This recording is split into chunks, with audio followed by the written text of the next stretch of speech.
first person we're going to meet is Amelia. Hello, Amelia. Hey, Tommy. Amelia is a third year student. She's been studying OT. So she's had 2 years of the ECU, one in person, one online, and has also been really involved with the EU this year.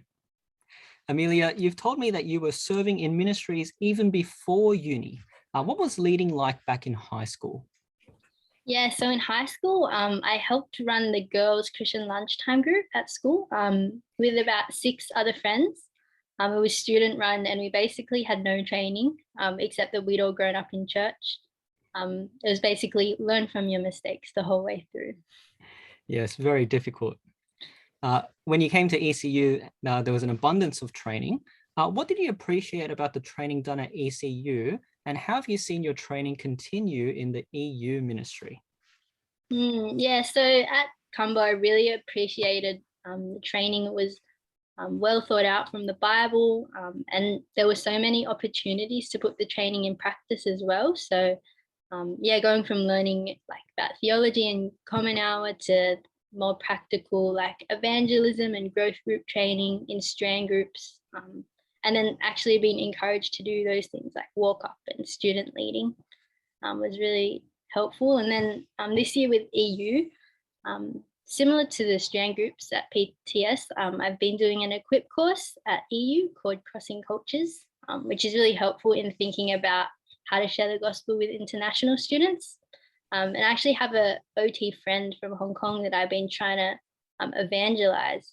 And after the first week of training, I realized that rather than all the one-to-one conversations I had had with her, she actually responded best when she came to church with me and she met my family and my church family. And I think that's because her culture really values community. And so I've been trying to get to know her family and friends and introduce her to some of my Christian ones, invited her to a few focus events. And we both have twin sisters, so we've done a couple of Zooms with both of them now. Yeah, hopefully meet up in person with them next week. Brilliant. Let's pray for that later on in our breakout rooms.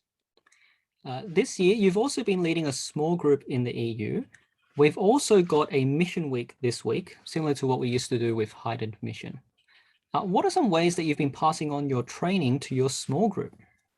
Yeah, so with my small group, we've done 2 main things. First, we've got this prayer Google Doc. So we've all written down the names of a non-Christian friend to pray for, and updates on how the conversation's going, which we update every couple of weeks. And that was sort of inspired by the PTS prayer triplets that we had. Yeah, to keep people accountable, keep evangelism on the radar, particularly during COVID.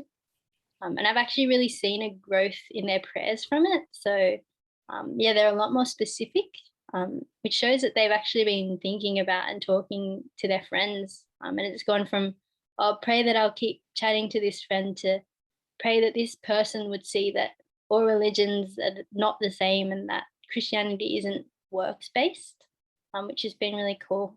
And the other thing is we did a mini training session with them to help them have more intentional conversations. And we used the conversation onion, which I learned in the PTS evangelism strand group. And yeah, that really helps them to move from the more shallow conversations to, I guess, like deeper topics.